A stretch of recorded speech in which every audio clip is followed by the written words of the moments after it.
தமிழ் சினிமாவின் உச்ச நட்சத்திரமாக ரசிகர்களால் தலைமையில் தூக்கி வைத்து கொண்டாடப்படும் ஹீரோவாக இருப்பவர்தான் நடிகர் விஜய். இவர் நடிப்பில் தற்போது ஜனநாயகன் திரைப்படம் உருவாகி வருகிறது. இது அவருடைய கடைசி படமாகும். இதன் பின் முழுமையாக அரசியலில் களமிறங்க உள்ளார். வினோத் இயக்கி வரும் இப்படத்தில் விஜயுடன் இணைந்து பூஜா ஹெக்டே, மமிதா பைஜு, கௌதம் மேனன், பாணி தியோல், பிரியாமணி நரேன் ஆகியோர் முக்கிய கதாபாத்திரங்களில் நடிக்கிறார்கள். அனிருத் இப்படத்திற்கு இசையமைக்கிறார். இப்படம் அடுத்த ஆண்டு பொங்கலுக்கு வெளிவர உள்ளதாக கூறப்படுகிறது. விஜயின் கரியரில் மிக முக்கிய படங்களில் ஒன்று துப்பாக்கி. இப்படத்தை தயாரித்தவர் தயாரிப்பாளர் கலைப்புலி எஸ். தானு.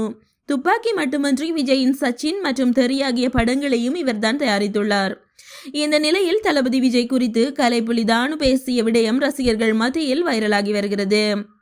இதில், நான் எத்தனையோ பெரிய நடிகர்களின் படங்களை தயாரித்திருக்கிறேன். எல்லா நடிகர்களையும் எனக்கு பிடிக்கும். ஆனால் என் மனதிற்கு நெருக்கமான நடிகர் யார் என்றால் அது தளபதி விஜய் தான்.